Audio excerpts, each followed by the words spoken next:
Hello, and welcome to another episode of Solipsist Watched, where this week I watched One for the Road, the final episode of the Grand Tour from 2024. Now, this on its own I didn't think was necessarily going to constitute anything I wanted to record about, but upon finishing the episode and reflecting upon it, it gave me some thought about the history of the Grand Tour and, by association, Top Gear, and I figured that might be a worthy expenditure of an episode to talk a little bit about that.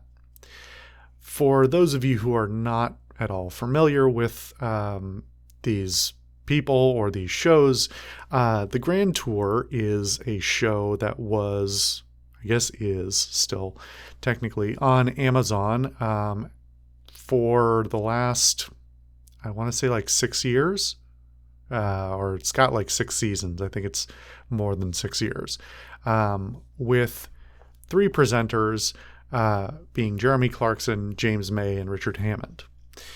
Before they made this show, they, for about, I want to say about 15 years, had a show on BBC? I think it was on BBC, for the entire time, called Top Gear, which itself was a revival of an earlier show called Top Gear with different people. We'll get into the history of why these two shows exist a little bit, but I wanted to talk about what these shows kind of mean to me a little bit, and the reckoning that I've had to have with them, because they are not without controversy. So it's hard to talk about this without talking about the 3 presenters and specifically talking about Jeremy Clarkson, a man who does not have a particularly fantastic reputation outside of being an entertainer. And I am not going to spend this episode getting into all of the background of him as an individual, his behavior, his politics, etc., etc. I think he has a lot of problems going on, both in his personal viewpoints and how he conducts himself. But this is where I kind of wanted to talk about this, because this is something I talk about frequently, sort of the separation between art and artist, the death of the author, something I refer to quite frequently. And that is a difficult thing to do. It is always a bit of a gray area. It is not as clean as we like to talk about it in a literary sense, but it is worth discussing, I think, because this is a great example of sort of my feeling on it. Jeremy Clarkson is a problematic individual, and to a lesser extent, so are his compatriots, Richard Hammond and James May.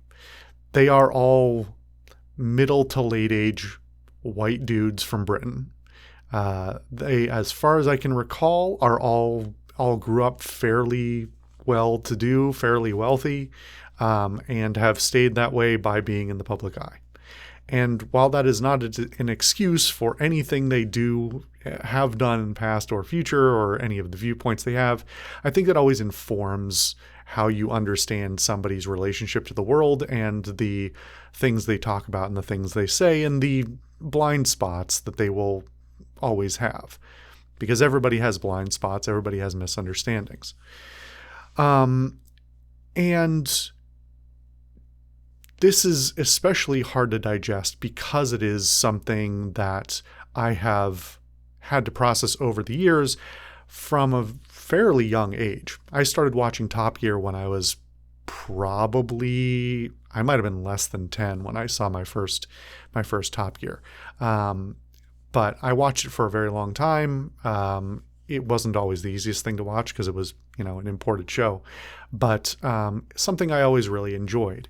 And it's one thing to look back on some of those episodes from, 10, 15 years ago now, and look at some of those and say, some of this doesn't age well. Some of these jokes aren't okay anymore. Some of the way these people conduct themselves isn't okay anymore. And then to split out, like, what is normalized conduct of the time?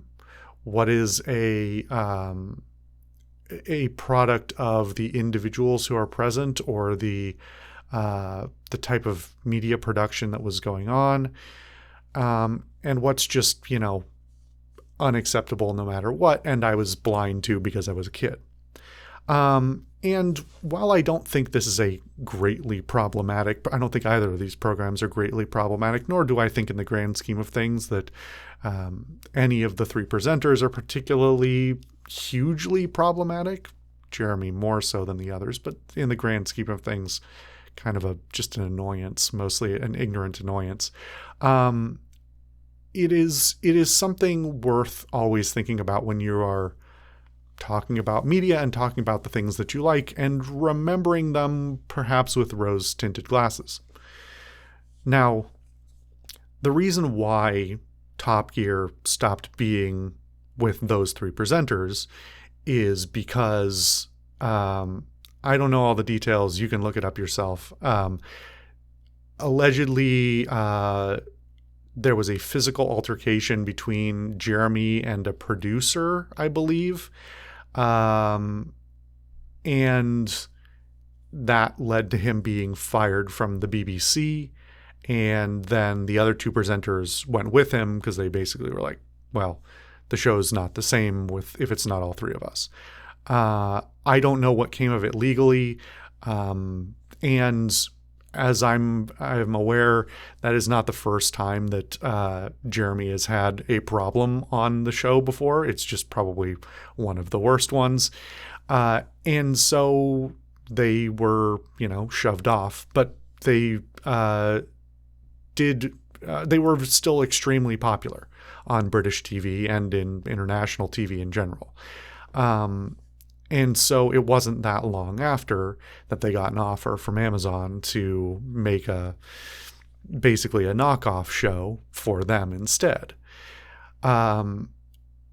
Now, we could get really deep in the weeds of is it okay to hire somebody who did something bad just because they're popular? Or are you being opportunist? Or, what are the ethics of that? But we won't get too far into the weeds there. The reality is that they were still popular presenters. They still had a long history of knowledge and a big following that people wanted to see come back, and so they did. And the first, well, frankly, the replacement show had more than teething problems. It was pretty rough, honestly, for the first 3 seasons, which is what they were originally hired for. They did not seem to have a totally clear idea of the structure they wanted to use. Sometimes they just mimicked Top Gear. Sometimes they went for different things. Sometimes they made fun of things that they did on Top Gear. And I think that was, not surprised that, the resources they had at Top Gear were not the same, even with a lot of money that they got from Amazon. But I think eventually they came around to realize that perhaps the same format was not as welcome or as interesting or as easy to make as it was back when it was Top Gear. So the last, I want to say 3 or 4 seasons became, instead of a regular car show. Have I even mentioned that this is a car show? I don't think I have. If you're confused up to this point, sorry. Top Gear originally always had a couple of specials, special sort of adventures, full episodes where they'd go on a trip somewhere and do some challenges and things like that. And those were often people's favorites, the highlights of the show, but they were also the high budget things. And I think in season 3 or 4 of the Grand Tour, they realized that's kind of all anybody wanted, at least in the existing media climate. And so that's what the show became. So you ended up with what amounted to seasons that were only 1 episode or 2 episodes, and it was just a special. And I really like those for the most part, but they have their problems. To go back to Top Gear, one of the complaints that they often made fun of openly, both from the BBC and from some parts of their audience, was they didn't do enough practical car information stuff. And this changed as the years went on. When they first started out, they were doing a lot more sort of practical car informational stuff, and then, normal kind of car testing kind of things. But that tapered off pretty quickly and was often exchanged for various forms of sort of either some kind of car-based shenanigans or sort of specialty investigation stuff, not like high journalism by any means, but, like sort of niche corner case kind of stuff, just general education about less practical car related things. And then there were always various, like, here's the hottest supercar, here's this crazy machine type of thing. And over the years, they got asked by the BBC and some of their audience and would often make fun of it. It was sort of a point, it ended up being a running joke of like, we don't really know why people want this. This isn't really what most of our audience watches for. And there's a point to be made about, a practical car show being a different kind of show that would also have a lot of value, but is not the same, perhaps should not be the same show. And so Top Gear over the years became more and more about the specials, more and more about, high-end cars and crazy cars and crazy adventures and those sorts of things. And I don't think for the most part that the audience really minded that. I think for the most part, the audience that maintained didn't change that dramatically, and mostly was very welcoming of higher budgets, weirder stuff, and more of the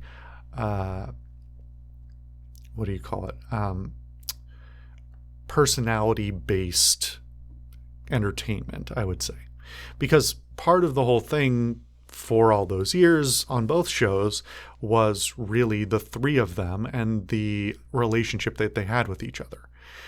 And it was really interesting to watch over many, many years, both the way their relationships evolved. They knew each other for a long time, and I think before Top Gear as well. But the various trials and tribulations they went through, both in their on the show and off the show, and then the sort of the changeover from being less professional and more entertainment, and less professional and more personality based, definitely amplified various things, mostly in what I would say is a positive way for entertainment, but certainly gets into, raising some eyebrows about how people of a certain publicity and caliber and income conduct themselves, and what they think is okay to do, either because of their social position or because, well, I'm making a show, I'll just do it and somebody else will sort it out, or I won't get in trouble because I'm too famous. And there were times, even back when I was, in my teens, where I watched certain segments and went, I don't think that's totally okay. Some of the travel adventures that they went on sometimes had some off-color comments, sometimes had some questionable stuff. Never to the point of me thinking that there was any malice behind it, more just, again, sort of a sense of ignorance and very middle-aged British white man type of lack of insight into the world. And in a way that has a certain charm to it, but it is difficult to grapple with. Is it okay to watch or allow certain less than savory behaviors or less than socially acceptable behaviors if it's for the sake of entertainment? That's a whole other philosophical discussion that we won't get too far into. The other thing that changed a lot over the years was that a lot of the work that they did on both shows became more and more scripted. Some of it is just naturally like, we're going to be silly, we're going to do a silly thing here, this is not something anybody would ever really do. And then that would eventually evolve into like, we're putting on a show. This isn't real. We didn't do this for real. We've, some combination of camera tricks and stunt drivers and, various other things, catapults and rockets and all these other things that got very out of hand. And they were good for entertainment, but it was never really about the cars anymore. And it was never really about being realistic. And that was one of the things that kind of I had as a gripe about when they switched over to being the Grand Tour, because the Grand Tour kind of never was very real, even when they were sort of in their growing stages and they're finding their footing. It often had like multiple segments per episode where they just felt like they were being too silly and too off topic, and didn't really have even an idea of how this bit was going to tie into the rest of the show. So for the first couple of seasons of the Grand Tour, sometimes the most interesting bits were the parts where they were being the most serious. The parts where they were, actually doing car testing and that sort of thing. Because the rest felt overly fake at that point. What then ended up happening over the course of the remainder of the show, when they sort of transitioned to just doing specials, was that could be hit and miss. The specials were always really good, but there were always segments that felt extremely scripted, that felt like they were purely there to be a spectacle and very deeply unreal. Sometimes it's as simple as something like, oh, we just happened to find this place or this thing. And sometimes it was, complete absurdity. And I never wanted it to be completely pure and completely real. That would have, had limited their potential for entertainment. But at the same time, it sometimes felt a little bit fake. But one of the things I did actually really appreciate that did evolve over the years was the change in some of the attitudes that all of the presenters, and in particular Jeremy, who was probably, personality-wise the most abrasive for the entire run, to grow and change and have a slightly different viewpoint on certain things and a more nuanced narrative style. Jeremy was very often the primary or even the sole narrator for segments of the show, and his personal humor and sort of sardonic wit would come through pretty heavily.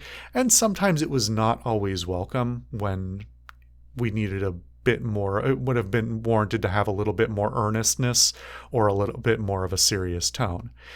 But one of the things that did stick out to me and reminded me of some of the later stuff that came out of the series was being reminded in this episode, as their last one, that they do, all three of them, have a great capacity for empathy and appreciation of the world around them.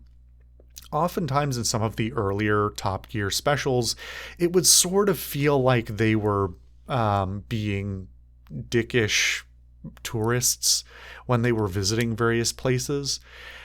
And to see this episode in particular, which has almost none of that at all, like barely a hint of it at all, where especially going through Africa, which, if we can be honest, is one of the places I would least likely think that 3 middle to late age British men would have a particularly good cultural barometer. They had maybe it was in the edit, maybe they cut out all that stuff, but I kind of don't think that could have covered all of the changes that I saw. Over the years, over the later years, I saw a lot more appreciation in various episodes for the places that they were going through, whether it was the people or the culture or just the spectacle of the nature around them. So it became more of a travel show and less of, we're just driving and this country happens to be where we are. And especially as the three of them in this episode were reflecting on, like, this is really the end of this saga for us. We're not gonna have another show. We're old men now. We can't really do this anymore. Not only because people don't want to, continue the show, but also, physically and mentally can't take this sort of taxing expectations in the same way anymore. And this is not the first time they've been, earnest and honest with each other about those sorts of things, but it's been nice to see the sort of the arc and evolution of them as characters, as individuals, to take more nuanced takes on the world around them. There's also just other things that they toned down the spectacle a little bit over the years that I appreciate. I don't want to get too deep into the weeds on it, but it's there's an element, there's just a general sort of more toning down of the absurdity that I think worked out in favor of the show. At the end of the day, though, there's still three old rich British men's attitudes sometimes. And that's always, something you have to take with a substantial serving of salt to consider, what is reasonable to take away from this? Do we take this at face value? And I tend to be of the opinion that you shouldn't take any media at face value. All media and all art is interpreted through the lens of your personal experience and your personal view. But I do think that this is to come looping back around, this is a perfect example of why we need to consider the separation of the art from the artist, to consider the separation of the story from reality, that the absurdity of the things that people do to make entertainment is not reflective of the reality of the world. That sometimes it's nice to have elevated spectacle. Sometimes it's, for ridiculous entertainment, and sometimes it's for, hey, I'm probably never going to travel to this part of the world, and being able to see it in some of its sort of most overblown splendor, presented as dramatically as possible. That is also a form of media manipulation. But not, this is the nature of media. This is the nature of so we could get into the definition of propaganda, but in a sense, propaganda, and what that looks like when you are interpreting media that you are shown. I've sort of lost the plot on this episode a little bit, but it's always worth reflecting on, I think. And I was thinking about this over and over in loops basically for the last week since I've watched this episode, because it's something I have to continue to grapple with, not just for this media, but for all kinds of things that I watch, whether it's actors who are problematic, directors who are problematic, whatever unethical things that have gone on. And the people that make things are always ultimately imperfect. And how do you deal with that? Also, how do you deal with the corporations that facilitate them or censor them or whatever? Because that's its own cup of tea. And because I believe Clarkson is still employed by Amazon making his other show, Clarkson's Farm, that has its own whole thing to unpack, but it has been interesting. Yeah, we'll get into this tangent. Clarkson's Farm is a weird show because, on the one hand, it shows his dramatic ignorance about a lot of things that is not always as on clear display on shows like Top Gear and the Grand Tour. Often Jeremy was the larger than life presenter who nobody was really allowed to disagree with or not laugh at his jokes type of thing. Not in a menacing way, just sort of, that was just the nature of the relationships between him and really all three of them as presenters and everybody else that they were working with. Everybody sort of probably swallowed their tongues on a few things here and there. And so to see something like Clarkson's Farm where, yes, he's a landowner, yes, he owns a farm and it's got all these things going on. It is interesting. It has been interesting. I think I watched the first 2 seasons to watch him be, sometimes it's kind of the same. Sometimes it's him being sort of a jackass and that's the humor. And sometimes there's genuine humbling moments where somebody else around him is hitting him with a very real problem, a very real concern, and getting to see him in a somewhat different perspective of, so when confronted with reality, he is not completely flippant and those sorts of things. Now, again, that's a framing device of its own, and certainly helps his public appearance in general as well. But so some of the conduct that he's had outside of that show in relation to his farm in recent years has also been sort of on the negative side of things. But that's just, I don't know where I'm going with this thought, I guess, because that's just the nature of entertainment and people and reality. Entertainment is not reality. People are not perfect. And it's a difficult line to walk between excusing somebody's bad behavior, depending on how much you can excuse and what level you can excuse it at, versus saying that isn't okay, but I still want to see this show. Because that's most people's attitude about media in general, that, watching something that has a problematic thing associated with it is usually not enough to get people to stop watching it. Sometimes it is. It's been nice to see that the general opinion online has been that Jared Leto is a terrible person and a terrible actor and nobody should watch his films. But that's a whole complete separate digression of its own. So where am I going with this? I guess it's to just wrap this all up. I really enjoyed the final episode, the one for the road. I think it's a nice homage to sort of the entire career of these 3 individuals.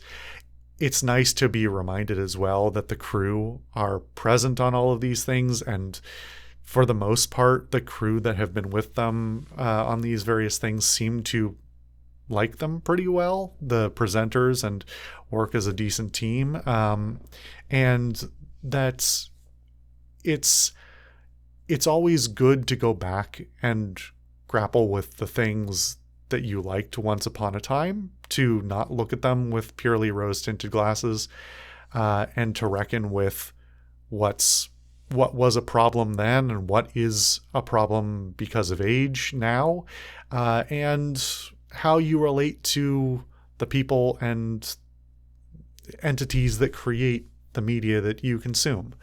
Because as much as I'm an advocate for separating art and artist, by its very nature, the existence of art is dependent on the people who make it.